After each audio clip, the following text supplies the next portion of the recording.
of our tanks to a country led by a 9/11 truther like Mohammed Morsi. We have retired Air Force Lieutenant General Thomas McInerney. He is a Fox News military analyst and Fox News contributor Liz Cheney. Welcome, both of you. Thanks, Sean. Liz, I know you know this region very, very well. I know the argument was there were more moderate people in the military, but they've been replaced by supporters of Mohammed Morsi. So I don't. What is the reason? Tell me the motivation here, knowing that this is going to put Israel at risk. You know, I can't imagine what the motivation is, Sean. You have a situation where the gift of these F-16s was approved back in 2010 when you had a very different set of circumstances. The Egyptian military under Hosni Mubarak had in fact been an important ally of the United States.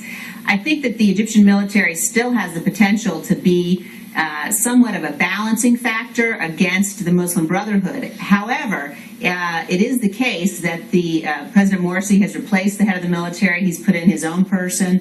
Certainly at this point, given the resurgence of al-Qaeda across North Africa, given the ties of the Egyptian government to terrorist organizations like Hamas, given the fact that President Morsi has proven again and again and again he doesn't view the United States as a friend, we need to stop this movement of these F-16s to Egypt, and we need to take another look at exactly how we are, in fact, relating to the government of Egypt.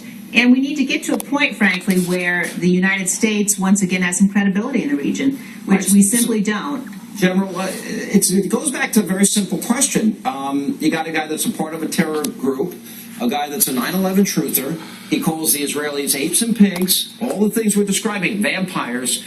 Explain this. Why would Obama give somebody that is so anti-Israel the very weapons that could destroy them? Well, Sean, this is a very good question, and I'm delighted that you're highlighting it. First of all, there's no question that the Muslim Brotherhood are radical Islamists. So we have a situation that dramatically changed since 2010. I think that the only thing that I could see was there was a deal struck when Morsi told Hamas to quit the attacks on the Israelis in December when they were attacking, and the Israelis almost went to war. That may have been what the quid pro quo was. I do not know that, but this is a very risky decision. They are very capable airplanes. They're our latest block. They're Block 52 F-16s. They're not knockoffs. They're not low-cost export models. They're the very best we've got. Now, they already have 220, and this additional 20 will make them 240, which is the fourth largest F-16 Air Force in the world. Isn't that larger in terms of the F-16s, the planes that the Israelis have? Isn't that more than them?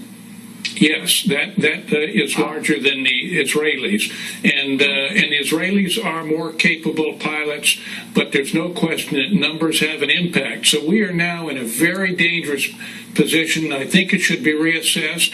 There's a value to keep the Egyptian military on our side. There is no question that Morsi replaced the chief of the defense staff and has put his leadership in. And you're in a situation like when Hitler took over in 1933 and the German generals thought they could control him.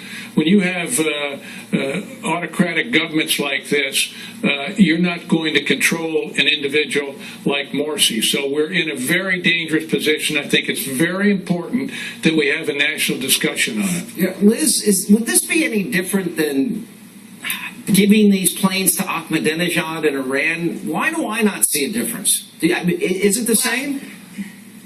You know, I don't think it's exactly the same, Sean, but I think you clearly have a situation here where the message this president has sent is there are no consequences to crossing the United States. There are no consequences. You know, you overrun our consulate in Benghazi, you kill our ambassador, you kill 3 other Americans, no consequences. No one's been held to account. In this particular case, President Morsi allowed members of al-Qaeda to overrun the American embassy in Cairo, allowed them to rip down our flag and fly the al-Qaeda flag, allowed all of that to happen when, you know, he had responsibility as the sovereign government to ensure the protection and the security of our people. And in the aftermath of that, for us to be providing to the Egyptians these F-16s sends once again the message that the United States is not a force you have to reckon with. We are not any longer the kind of powerful nation that we need to be for the world to be safe and secure. So it's a very troubling turn of events. All right, well said, both of you, and really appreciate your insight and your time tonight. Thank you.